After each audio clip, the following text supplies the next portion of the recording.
Shri A P Anilkumar, അങ്ങേക്ക് 10 minute സംസാരിക്കാം. Sir, Shri Rajagopal സംസാരിച്ചപ്പോൾ CPM എന്ന പുരോഗമന പ്രസ്ഥാനം കേരളത്തിലുള്ളതുകൊണ്ടാണ് ജനാധിപത്യവും മതേതരത്വവും പിന്നെ ഞങ്ങളൊക്കെ ഇവിടെ ജീവിക്കുന്നതും എന്ന് അദ്ദേഹം പറഞ്ഞു. ഞാൻ എന്താ അദ്ദേഹം ഇത്ര വിനയം എന്നുള്ളത്? ഇന്ത്യ രാജ്യത്ത് തന്നെ നിങ്ങൾ CPM ഉള്ളതുകൊണ്ടല്ലേ ഈ ജനാധിപത്യവും മതേതരത്വവും നിലനിൽക്കുന്നത്. നിങ്ങൾ വിനയം ഉള്ളതുകൊണ്ടായിരിക്കും അല്പം അങ്ങ് കുറച്ചത്. സന്തോഷം. സർ, ഞാൻ ജലസേചന വകുപ്പുമായി ബന്ധപ്പെട്ട കാര്യങ്ങൾ, ജലവിഭവ വകുപ്പുമായി ബന്ധപ്പെട്ട കാര്യങ്ങൾ എല്ലാവരും ഇവിടെ പറഞ്ഞു. എല്ലായിടത്തും എല്ലാ കാര്യങ്ങളിലും കേരളം ഒന്നാമതാണ്. സർ, ജൽജീവൻ്റെ കാര്യത്തിൽ എവിടെയാണ് നമ്മൾ നിൽക്കുന്നത്? ജൽജീവൻ്റെ കാര്യത്തിൽ ഞാനത് ലിസ്റ്റ് എടുത്ത് നോക്കുമ്പോൾ കേരളത്തിൽ ഏതാണ്ട് 11 സംസ്ഥാനങ്ങൾ ഇതിനോടകം പദ്ധതി പൂർത്തീകരിച്ചു. 11 സംസ്ഥാനങ്ങൾ. മറ്റ് സംസ്ഥാനങ്ങൾ പലതും വളരെ മുന്നിലാണ്. ഞാൻ മറിച്ചിങ്ങനെ നോക്കിക്കഴിഞ്ഞപ്പോൾ 5-മോ 6-മോ നമ്മൾ ഉണ്ടാകും നോക്കി. അവസാനം വന്നപ്പോൾ ഏറ്റവും ഒടുവിലാണ് നമ്മൾ വന്നത്. ഇന്ത്യയിലെ ഏറ്റവും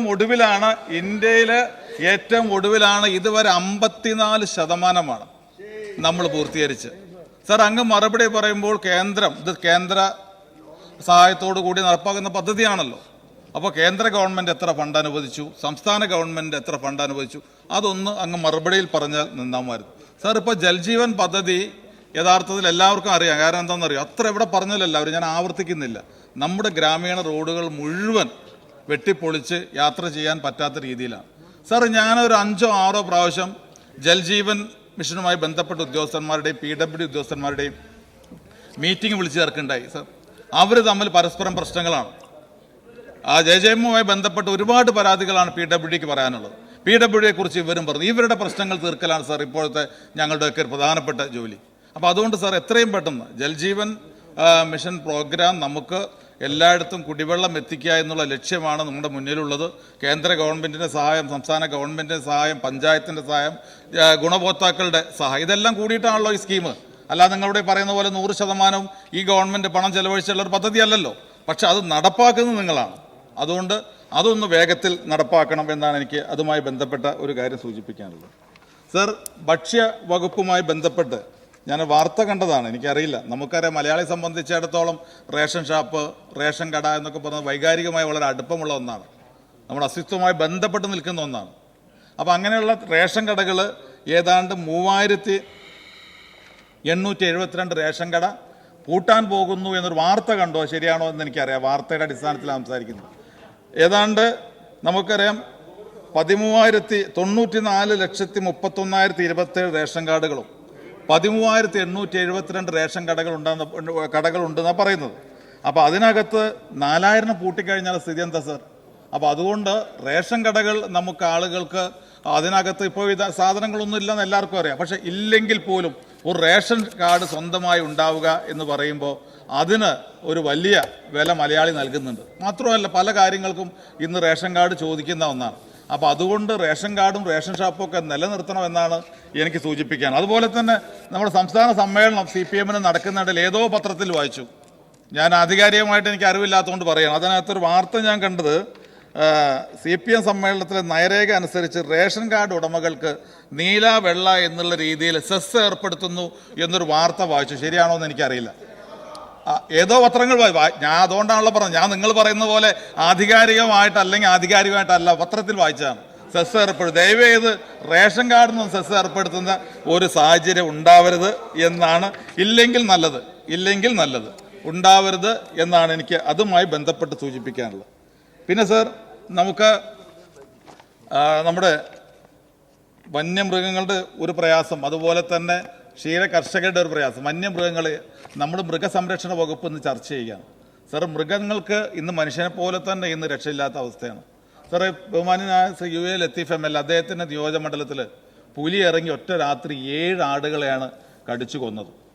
സാർ, ഇത് സർവ്വസാധാരണമായി. എൻ്റെയൊക്കെ മണ്ഡലത്തിൽ പുലി ഇറങ്ങുന്നു, കടുവ ഇറങ്ങുന്നു, ആന ഇറങ്ങുന്നു, പന്നിയുടേത് വേറെ. അപ്പോൾ ഇത് സത്യത്തിൽ മനുഷ്യർക്ക് ഇന്ന് ബുദ്ധിമുട്ടുള്ളത് തന്നെ ഇന്ന് മൃഗങ്ങൾക്കും ഇന്ന് രക്ഷയില്ലാത്ത സാഹചര്യമാണ്. അവർക്ക് ഇപ്പോൾ ലഭിച്ചുകൊണ്ടിരിക്കുന്ന തുക, നഷ്ടപരിഹാരം വളരെ കുറവാണ്. അതൊന്ന് കൂട്ടിക്കൊടുക്കണം എന്ന് അഭ്യർത്ഥിക്കുകയാണ്. അതോടൊപ്പം തന്നെ ഇന്ന് പാലുമായി ബന്ധപ്പെട്ട കാര്യങ്ങൾ നമുക്കറിയാം. മിൽമയ്ക്ക് ഇന്ന് വളരെ കുറച്ചാണ് പാല് ലഭിക്കുന്നത്. ഇന്ന് നമ്മുടെ കർണാടക പാലൊക്കെ ഇന്ന് കേരളത്തിലേക്ക് വരുന്നു. മലബാറിലൊക്കെ നന്ദിനി എന്ന് പറഞ്ഞിട്ട് ഒരുപാട് ഇത്തരത്തിലുള്ള ഷോപ്പുകളും കാര്യങ്ങളും തുടങ്ങുന്നു. അതൊക്കെ യഥാർത്ഥത്തിൽ കർഷകരെ സംബന്ധിച്ചിടത്തോളം ഏറ്റവും പ്രയാസമുണ്ടാക്കുന്ന കാര്യങ്ങളാണ് സാർ. പിന്നെ സാർ, ഞാൻ സമയപരിമിതി കൊണ്ട് കൂടുതൽ കാര്യങ്ങളിലേക്ക് അതിലേക്കൊന്നും പോകുന്നില്ല. ഇവിടെ എൻ്റെ സുഹൃത്ത് ശ്രീ കുഞ്ഞുമോൻ സംസാരിച്ചപ്പോൾ ഒന്ന് രണ്ട് കാര്യങ്ങൾ പറഞ്ഞു. പല ആവർത്തി ഒരു നുണ 1000 ആവർത്തി പറഞ്ഞ് നിങ്ങളത് സത്യമാക്കുന്നത് എല്ലാവരുടെയും ഒരു സ്വഭാവമാണ്. അദ്ദേഹം പറഞ്ഞ ഒരു കാര്യം എന്ന് പറയുന്നത്, അദ്ദേഹം പറഞ്ഞു അവസാനം പറഞ്ഞ് വേണമെങ്കിൽ ഞാൻ പറഞ്ഞോട്ടെ, അത് ശരിയല്ലെങ്കിൽ. ഇവിടെ ഏറ്റവും പ്രധാനമായി പറഞ്ഞത് നമ്മുടെ ക്ഷേത്രങ്ങളിൽ, ഇവിടെ ശ്രീ കടകംപള്ളി ഇവിടെ ഇല്ല, നമ്മുടെ ക്ഷേത്രങ്ങളിൽ ഇവിടെ ശാന്തിക്ക് ആളുകളെ വെക്കുന്ന കാര്യത്തിൽ റിസർവേഷൻ പിന്നോക്ക വിഭാഗങ്ങൾക്കും SC വിഭാഗങ്ങൾക്കും റിസർവേഷൻ കൊണ്ടുവന്നത് LDFിൻ്റെ കാലത്താണ് എന്ന് ഇതിനു മുമ്പ് ഒരിക്കൽ ജലീലും പറഞ്ഞായിട്ട് ഓർക്കുന്നു. പലരും ഉത്തരവാദിത്തപ്പെട്ട പലരും മുൻ മന്ത്രിമാരായിട്ടുള്ള ആളുകൾ പോലും അത് ആവർത്തിച്ച് പറഞ്ഞുകൊണ്ടിരുന്നത്. അപ്പം ഞാൻ അന്നേ പറഞ്ഞു, സാർ അത് ശരിയല്ല, അത് തെറ്റാണ് എന്ന്. കാരണം UDFിൻ്റെ കാലത്താണ് ആ നിയമം കൊണ്ടുവന്നത്. ആ UDFിൻ്റെ കാലത്ത് കൊണ്ടുവന്ന നിയമം ഞങ്ങളത് റൂൾസ് ഉണ്ടാക്കി, ഞങ്ങളത് ആളുകളെ ക്ഷണിച്ചു. പക്ഷേ നിയമനം നടത്താൻ കഴിഞ്ഞില്ല. നിയമനം നടത്തിയത് നിങ്ങളാണ്. ഞാൻ ബഹുമാനപ്പെട്ട ചെയർ അംഗീകരിക്കുകയാണ്. ഇനിയും ഇവരത് ആവർത്തിച്ച് പറയരുത്. ഇവിടുത്തെ കേരളത്തിലെ പുരോഗമനം, കേരളത്തിലെ ക്ഷേത്രങ്ങളിൽ പിന്നോക്ക ജനവിഭാഗങ്ങൾക്ക്, പട്ടികജാതി വിഭാഗങ്ങൾക്ക് അവർക്ക് ശ്രീകോവിലിൽ കയറി പൂജ നടത്താനുള്ള അധികാരം കൊടുത്ത് ഞങ്ങളാണ് എന്ന് ഇനി പറയരുത് സാർ. ഞാൻ അതുകൊണ്ടാണ് ഞാൻ അതിൻ്റെ മുഴുവൻ കാര്യങ്ങൾ, അതിൻ്റെ നിയമവും റൂൾസും ഒക്കെ എടുത്തിട്ടുണ്ട്. അങ്ങ് അനുവദിക്കുകയാണ് ഞാൻ മേശപ്പുറത്ത് വയ്ക്കുക. ദയവ് ചെയ്ത് അത് ആവർത്തിക്കരുത്. നിങ്ങളാണ് അത് നിയമനം നടത്തിയത്. ഈ നിയമം കൊണ്ടുവന്നപ്പോൾ തെരഞ്ഞെടുപ്പ് വന്നപ്പോൾ ഞങ്ങൾക്ക് നിയമനം നടത്താൻ പറ്റില്ല. നിങ്ങൾ വന്നു, നിയമനം നടത്തി, ഞങ്ങൾ അംഗീകരിക്കുന്നു. പക്ഷെ നിയമം കൊണ്ടുവരുന്നതല്ലേ പ്രധാനം. അപ്പൊ ആ നിയമം കൊണ്ടുവന്നത് ഞങ്ങളുടെ കാലത്താണ്. ദയവ് ചെയ്ത് അതങ്ങനെ ആവർത്തിച്ച് പറയരുത് എന്നാണ് എനിക്ക് സൂചിപ്പിക്കാൻ. പിന്നെ ലൈഫ് മിഷനുമായി ബന്ധപ്പെട്ട കാര്യം ഞങ്ങളത് പറയുന്നില്ല. ലൈഫ് മിഷൻ എന്ന് പറയുന്നത് കേരളത്തിലെ ദളിത് വിഭാഗങ്ങളെ സംബന്ധിച്ചിടത്തോളം, കേരളത്തിലെ ആദിവാസികളെ സംബന്ധിച്ചിടത്തോളം, കേരളത്തിലെ മത്സ്യത്തൊഴിലാളികളെ സംബന്ധിച്ചിടത്തോളം അങ്ങേയറ്റം പ്രയാസമുള്ളതാണ് സാർ. കാരണം ഞാൻ പലവട്ടം പറഞ്ഞാണ്, ഇതിനകത്ത് ഏറ്റവും നല്ല രീതിയിൽ ഡിപ്പാർട്ട്മെൻറ്റിൻ്റെ ഏറ്റവും നല്ല പ്രോഗ്രാമായിരുന്നു ഇത്. അത് കൊണ്ടുപോയി ലൈഫ് മിഷനിലാക്കി സാർ. അതുവഴി യഥാർത്ഥത്തിൽ SC വിഭാഗങ്ങൾക്ക് SC ഡിപ്പാർട്ട്മെൻറ്റിലൂടെ പ്ലാൻ ഫണ്ടിലൂടെ കിട്ടുന്ന പണം മുഴുവൻ ഇന്ന് ലൈഫ് മിഷന് കൊടുത്ത്, ഇന്ന് ആ ലൈഫ് മിഷനിൽ 4 ലക്ഷം രൂപയാണ് കിട്ടുന്നത്. 4 ലക്ഷം കൊടുത്തിരുന്നത് അത് ആവശ്യത്തിന് കിട്ടുന്നില്ല. മറ്റെല്ലാ വിഭാഗങ്ങൾക്കും പഞ്ചായത്ത് കൊടുക്കുന്നു. നമുക്കറിയാം 2 ലക്ഷം പഞ്ചായത്താണ് കൊടുക്കുന്നത്. 1 ലക്ഷം തദ്ദേശ സ്വയംഭരണ സ്ഥാപനങ്ങളാണ്. 1 ലക്ഷം മാത്രമാണ് ഗവൺമെൻറ് കൊടുക്കുന്നത്. ആ കാറ്റഗറി ഉൾപ്പെടുത്തിക്കൊണ്ട് പരമാവധി SC വിഭാഗങ്ങൾക്ക് ഫണ്ട് കൊടുക്കുകയും വീട് കൊടുക്കുകയും ഈ ഡിപ്പാർട്ട്മെൻറ്റ് കീഴിലുള്ള വർക്ക് അത് അവർക്ക് നടത്താൻ കൊടുത്തരും ചെയ്തിരുന്നെങ്കിൽ എന്തുമാത്രം നല്ല രീതിയിൽ ഈ ഒരു പ്രോഗ്രാം, ഈ ഒരു ഭവന പദ്ധതി നമുക്ക് നടപ്പാക്കാൻ കഴിയുമായിരുന്നു. അപ്പോൾ അതൊന്നും നിങ്ങൾ ചെയ്യുന്നില്ല. നിങ്ങൾ എന്തെങ്കിലുമൊക്കെ ചെയ്തു എന്ന് വരുത്തുന്നു. യഥാർത്ഥത്തിൽ കിട്ടിക്കൊണ്ടിരിക്കുന്ന ആനുകൂല്യം ലൈഫ് മിഷൻ പദ്ധതിയിലൂടെ ഇന്ന് ലഭിക്കാതെ പോവുകയാണ്. പിന്നെ ശ്രീ രാജഗോപാലൊക്കെ ഇവിടെ സംസാരിച്ചു. ഞാൻ സമയമില്ല. രാജഗോപാൽ പറഞ്ഞ ദളിത് മുന്നേറ്റങ്ങൾ അതിന് ഏറ്റവും കൂടുതൽ പങ്കുവഹിച്ച് ഞങ്ങളാണ്, കോൺഗ്രസ് ഒന്നും ചെയ്തില്ല എന്ന്. സാർ, കേരളത്തിൻ്റെയൊക്കെ ചരിത്രം എടുത്ത് നോക്കിക്കഴിഞ്ഞാൽ, ഇന്ത്യയുടെ ചരിത്രം എടുത്ത് നോക്കിക്കഴിഞ്ഞാൽ എന്നെങ്കിലും കേരളത്തിലെ ദളിത് സമൂഹത്തെ നിങ്ങൾ അഡ്രസ്സ് ചെയ്തിട്ടുണ്ടോ? ദളിത് സമൂഹത്തിന് വേണ്ടി ഏറ്റവും നന്നായി പ്രവർത്തിച്ച അംബേദ്കറെ തള്ളിപ്പറഞ്ഞവരാണ് നിങ്ങൾ. അംബേദ്കർ ബ്രിട്ടീഷുകാരുടെ ഏജൻഡ എന്ന് പറഞ്ഞവരാണ് നിങ്ങൾ. നിങ്ങളെ സിദ്ധാന്തം വേറെയായിരുന്നു. വർഗസമരത്തെ ജാതി സമരം കൊണ്ട് നേരിടുന്നു അംബേദ്കർ. വർഗസമരത്തിലൂടെയാണ് ഇവർ രക്ഷപ്പെടേണ്ടത്, ജാതി പറഞ്ഞുകൊണ്ടല്ല എന്ന കമ്മ്യൂണിസ്റ്റ് പാർട്ടി പറഞ്ഞത്. പക്ഷേ അംബേദ്കർ ഉയർത്തിപ്പിടിച്ച ആ ജാതി വ്യവസ്ഥക്കെതിരെയുള്ള പോരാട്ടമാണ് പിന്നീട് എല്ലാവരും അംഗീകരിക്കേണ്ടി വന്നത്. കമ്മ്യൂണിസ്റ്റ് പാർട്ടി അതൊക്കെ തിരുത്തണം. നിങ്ങളെ സംബന്ധിച്ചാൽ വർഗസമരത്തിലൂടെ എല്ലാം രക്ഷപ്പെടാമെന്ന് കരുതി അത് മാർക്സിയൻ കാഴ്ചപ്പാടാണ്. പക്ഷെ കേരളത്തിലെ ഇന്ത്യയിലെ ജാതി വ്യവസ്ഥ എന്ന് പറയുന്നത് എത്ര ആഴത്തിലുള്ളതാണ്. അത് വർഗസമരത്തിലൂടെ മാറ്റാൻ കഴിയുന്ന ഒന്നാണ്. അതുകൊണ്ട് നിങ്ങൾ എന്നും എതിർത്തിട്ടുള്ളൂ. കേരളത്തെ സംബന്ധിച്ച സാർ, മഹാനായ EMS എത്രയോ ചരിത്രം എഴുതിയിട്ടില്ലേ? ആ കേരളത്തിൻ്റെ ചരിത്രത്തിൽ നവോത്ഥാന മുന്നേറ്റങ്ങളെക്കുറിച്ച് പറഞ്ഞിട്ടില്ലേ? എവിടെയെങ്കിലും മഹാത്മാ അയ്യങ്കാളിയെക്കുറിച്ച് ഒരു വാക്ക് EMS എഴുതിയത് നിങ്ങൾ കാണിച്ചു തരാൻ പറ്റുമോ? EMSന്റെ ചരിത്രത്തിൽ അയ്യങ്കാളിയില്ല, ദളിത് പോരാട്ടങ്ങളില്ല. എന്നിട്ടാണ് നിങ്ങൾ പറയുന്നത് കേരളത്തിലെ എല്ലാ പോരാട്ടങ്ങൾക്കും ഞങ്ങളാണ് മുന്നിൽ നിൽക്കുന്നത്, ഞങ്ങളാണ് കേരളത്തിൽ ഏറ്റവും മുൻപന്തിയിൽ നിൽക്കുന്നത്. ഞങ്ങൾ കോൺഗ്രസ് അധ്യക്ഷൻ്റെ പേര് നിങ്ങൾക്കറിയാമോ? മല്ലികാർജ്ജുന ഖാർഗെ എന്നുള്ളതാണ്. അത് ഏറ്റവും പിന്നോക്ക വിഭാഗത്തിൽ നിന്ന് വന്ന നേതാവാണ് അദ്ദേഹം. ഞങ്ങളെ സംബന്ധിച്ചിടത്തോളം ഞങ്ങൾ ആവർത്തിച്ച് പറഞ്ഞുകൊണ്ട് സ്വാതന്ത്ര്യ സമര കാലഘട്ടത്തിൽ ഇന്ത്യ ബ്രിട്ടീഷുകാരിൽ നിന്ന് ഇന്ത്യ മോചിപ്പിക്കുവാൻ വേണ്ടി പോരാട്ടം നടത്തുമ്പോഴും ഞങ്ങളൊരു പോരാട്ടം നടത്തി എന്താണെന്നറിയോ? കേരളത്തിലെ ഇന്ത്യയിലെ പാർശ്വവൽക്കരിക്കപ്പെട്ട എസ് വിഭാഗം ജനങ്ങളെ മുന്നോട്ട് കൊണ്ടുപോകുന്നതിന് വേണ്ടി സ്വാതന്ത്ര്യ സമരം നിർത്തിവെച്ചുകൊണ്ട് അതിനുവേണ്ടി ഗാന്ധിജി ഇറങ്ങി തിരിച്ചത് ഇന്ത്യയുടെ ചരിത്രത്തിന്റെ ഭാഗമാണ്. സ്വാതന്ത്ര്യ സമര ചരിത്രത്തിന്റെ ഭാഗമാണ്. ഇന്ത്യയുടെ സ്വാതന്ത്ര്യ സമര ചരിത്രം എന്ന് പറയുന്നത് ഒരു ദ്വിമുഖ സമര ചരിത്രമാണ്. അത് ബ്രിട്ടീഷുകാർക്കെതിരെയും അതുപോലെ തന്നെ ഇവിടുത്തെ സവർണ മേധാവിത്വത്തിനെതിരെയുള്ള സമരമാണ് സർ.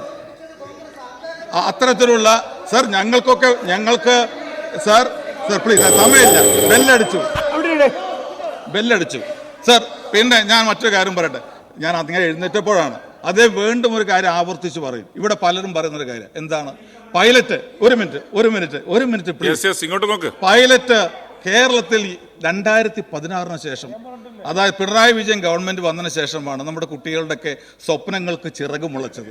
അവർ പൈലറ്റായി ആകാശത്തിലൂടെ പറന്ന്. എൻ്റെ പൊന്നു കുഞ്ഞുമോനെ, അതിനൊക്കെ എത്രയോ മുമ്പ് നമ്മുടെ കുട്ടികളുടെ സ്വപ്നങ്ങൾക്ക് ചിറക് മുളച്ചിട്ടുണ്ട്. അവർ പൈലറ്റായിട്ട് ആകാശത്തിലൂടെ പറന്നിട്ടുണ്ട്. ഇതൊന്നും ഈ ഗവൺമെന്റ് വന്നതിന് ശേഷമല്ല. അപ്പോൾ ഇവിടെ എന്തെല്ലാം നടന്നിട്ടുണ്ടോ അവസാനിക്കും. ഇവിടെ എന്തെല്ലാം നടന്നിട്ടുണ്ടോ ആ നടന്നതൊക്കെ 2016 ശേഷമാണ് എന്ന് നിങ്ങൾ പറയരുത്. ഇതൊക്കെ അതിന് മുമ്പുള്ള കാര്യങ്ങളാണ്. ഒരു കാര്യം കൂടി ഞാൻ പറഞ്ഞ് അവസാനിപ്പിക്കുകയാണ്. നിങ്ങൾ ഈ ദളിത് സ്നേഹത്തെക്കുറിച്ച് പറയുന്നുണ്ടല്ലോ. ഞാൻ ഈ സഭയിൽ 3 പ്രാവശ്യം സബ്മിഷൻ കൊണ്ടുവന്ന് എൻ്റെ പ്രസംഗത്തിലും ബഹുമാനെ മുഖ്യമന്ത്രിയോടും പറഞ്ഞൊരു കാര്യമുണ്ട്. നമ്മൾ ദേവസ്വം ബോർഡുകളിൽ നമ്മൾ റിസർവേഷൻ നടപ്പാക്കി. ദേവസ്വം ബോർഡിൽ റിസർവേഷൻ നടപ്പാക്കിയപ്പോൾ നമ്മൾ ആവശ്യപ്പെട്ട കാര്യം, ദേവസ്വത്തിൻ്റെ കീഴിലുള്ള കോളേജുകളുണ്ട്. ആ കോളേജുകളിൽ SC ST OBC റിസർവേഷൻ നടപ്പാക്കണമെന്ന് പറഞ്ഞിട്ട് എത്രയോ നാളായി. നമ്മുടെ മുൻ മന്ത്രി രാധാകൃഷ്ണൻ പറഞ്ഞു ഞങ്ങൾ ഉത്തരവ് ഇറക്കിയെന്ന്. എവിടെയാണ് ഉത്തരവ്? ഇവിടെ നിയമസഭയിൽ നിയമം കൊണ്ടുവന്നുകൊണ്ടാണ് അത് പാസ്സാക്കേണ്ടത്. ഞാൻ എയ്ഡഡ് കോളേജുകളിൽ ലക്ഷക്കണക്കിന് ആളുകൾ ഇന്ന് പഠിപ്പിക്കുമ്പോൾ അതിലൊന്നും SC ST വിഭാഗങ്ങളില്ല. പക്ഷേ ഈ ദേവസ്വം ബോർഡിന്റെ കീഴിലുള്ള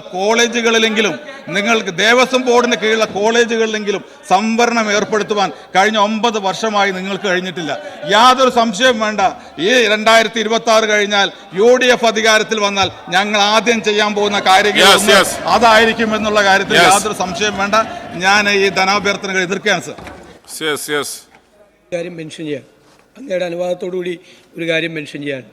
ഇന്ന് രാവിലെ അടിയന്തര പ്രമേയ നോട്ടീസ് ബഹുമാനപ്പെട്ട അംഗം നജീബ് കാന്തപുരം അവതരിപ്പിക്കുമ്പോഴും ഞാനടക്കമുള്ള ആളുകൾ വാക്കൗട്ട് പ്രസംഗം നടത്തുമ്പോഴും അങ്ങ് സൂചിപ്പിച്ചതുപോലെ തന്നെ പ്ലാൻ ചെയ്തു വന്ന് തുടർച്ചയായി തടസ്സപ്പെടുത്തുകയാണ്. ഞങ്ങളതിൽ ശക്തിയായ പ്രതിഷേധം ചെയറിനെ അറിയിച്ചു. സർ, ആ പ്രതിഷേധത്തിൻ്റെ ഭാഗമായി ഞങ്ങൾ ഇന്ന് ഇതൊരിക്കലും ആവർത്തിക്കാതിരിക്കുകയാണ്. ഞങ്ങൾ മന്ത്രിമാരുടെ മറുപടികൾ ഞങ്ങൾ ബഹിഷ്കരിക്കുകയാണ്. ഞങ്ങൾ പോകുന്നത് ഇവർ ഈ പരിഹാസത്തോടെ പുച്ഛത്തോടുകൂടി ഇവർ പറഞ്ഞ ആശാ വർക്കർമാർ നടത്തുന്ന നിരാഹാര സമരത്തിന് അഭിവാദ്യങ്ങൾ അർപ്പിക്കാൻ വേണ്ടി ഞങ്ങൾ പോവുകയാണ്. ഞങ്ങൾ ബഹിഷ്കരിക്കുകയാണ്. ബഹുമാന പ്രതിപക്ഷ നേതാവ് പ്ലീസ്. യഥാർത്ഥത്തിൽ വളരെ പ്രധാനപ്പെട്ട ഡിമാൻഡിൻ്റെ മുകളിൽ ബഹുമാനപ്പെട്ട അംഗങ്ങൾ വളരെ സീരിയസ് ആയ കൺസേണും അവിടെ ആവശ്യങ്ങൾ ഉന്നയിക്കപ്പെട്ടിട്ടുണ്ട്. അപ്പോൾ അതിൽ ബഹുമാനപ്പെട്ട മന്ത്രിമാരുടെ മറുപടി കേൾക്കണമെന്നാണ് ചെയർ റിക്വസ്റ്റ് ചെയ്യുന്നത്. ഞങ്ങൾക്ക് മറുപടി പറയാം. ഞങ്ങൾ കൊണ്ടുവരുന്നതും ഇതുപോലെ തന്നെ ഗൗരവമുള്ള കാര്യങ്ങളാണ്. എത്ര തെറ്റായ രീതിയിലാണ്. അങ്ങക്കറിയാലോ, ഞാൻ അവസാനം മന്ത്രി പറഞ്ഞ കാര്യത്തിൽ മാത്രമാണ് രാഷ്ട്രീയം പറഞ്ഞത്. സബ്ജക്റ്റ് മാത്രമാണ് സംസാരിച്ചത്. തുടർച്ചയായി ഒരു പ്രതിപക്ഷ നേതാവിനും ഈ നിയമസഭാ ചരിത്രത്തിൽ ഉണ്ടാകാത്ത തരത്തിലുള്ള അവഹേളനവും അധിക്ഷേപവും നിരന്തരമായ തടസ്സപ്പെടുത്തലുമാണ് ഞാനടക്കമുള്ളവർ ഇന്ന് നേരിട്ടത്. സാർ, മനഃപൂർവ്വമായിട്ട് പ്രസംഗം നിരന്തരമായി തടസ്സപ്പെടുത്തുകയാണ്. ഞങ്ങൾക്ക് പ്രതികരിക്കാൻ പറ്റുന്നത് ഞങ്ങൾക്ക് മന്ത്രിമാരുടെ പ്രസംഗം തടസ്സപ്പെടുത്തുകയോ ബഹളം ഉണ്ടാക്കുകയല്ല. ഞങ്ങളുടെ പ്രതിഷേധം, we want to register our protest on the floor. ഞങ്ങൾ ഇങ്ങനെയാണ് ഞങ്ങളുടെ പ്രതിഷേധം. ഞങ്ങളത് ബഹിഷ്കരിക്കുന്നു. വന്ന ചർച്ചകളിലെ വസ്തുത ഈ സഭ അറിയുകയും സഭാരേഖകൾ ഉണ്ടാകുകയും വേണം. തെറ്റായ ഒരുപാട് വിഷയങ്ങളെ സംബന്ധിച്ച് ഇവിടെ വിശദീകരിച്ചിട്ടുണ്ട്. അതിൻ്റെ വസ്തുതകൾ പറയാനുള്ള അവസരം ഉണ്ടാകണം.